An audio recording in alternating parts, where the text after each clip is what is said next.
cher sujet. Comme vous le savez tous et toutes, je m'appelle Mélanie et je suis venue aujourd'hui, en tant que monarque préféré de la population des Os, vous parler de monarchie. C'est parti.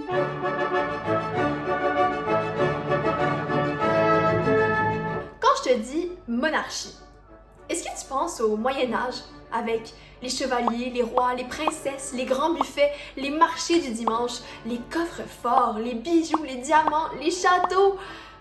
Eh bien, tu n'as pas complètement tort, mais tu n'as pas complètement raison non plus. Commençons par décortiquer le mot. Monarchie vient du grec mono, qui veut dire seul, et arché, qui veut dire pouvoir.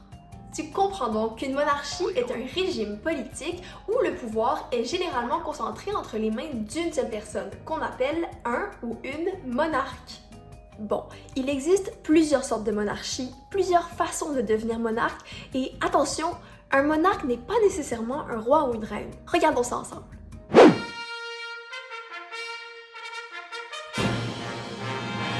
La première sorte de monarchie, on l'appelle la monarchie absolue.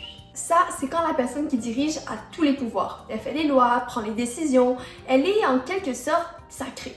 D'ailleurs, souvent dans ce type de monarchie, il est dit que le monarque tient son pouvoir directement du dieu de sa religion. Il serait un peu comme son représentant sur Terre. Le royaume d'Arabie Saoudite, par exemple, a un roi qui exerce une monarchie absolue de droit divin. Le Vatican aussi est une monarchie absolue de droit divin. Sauf que là-bas, ce n'est pas un roi qui dirige, mais bien le pape. Ok, mais si le dirigeant a tous les pouvoirs, qu'est-ce qui le différencie d'un dictateur? Tiens, t'es là, toi. Rappelle-moi ton nom déjà. Les règlements des As sont clairs. On ne donne pas son nom sur le web. Bon. Mais c'est vrai que c'est une très bonne question que tu poses là.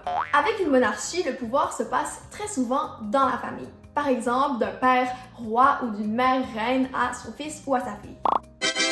Un dictateur, lui, peut être élu par la population ou prendre le pouvoir de force avec un coup d'État. Il y a également souvent un système de domination et un sentiment de peur important dans la population dans une dictature. Mais c'est vrai que c'est du cas par cas et les deux situations peuvent parfois être très similaires.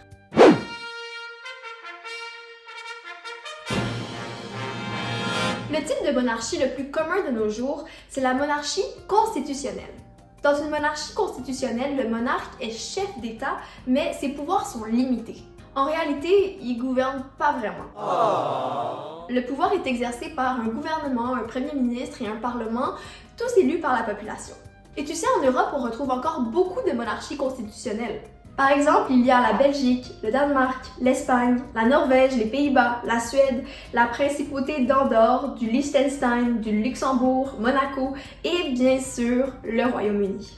Si on récapitule, dans une monarchie absolue, le monarque jouit de tous les pouvoirs. À l'opposé, dans une monarchie constitutionnelle, le monarque ne règne pas directement. Il a surtout un rôle symbolique.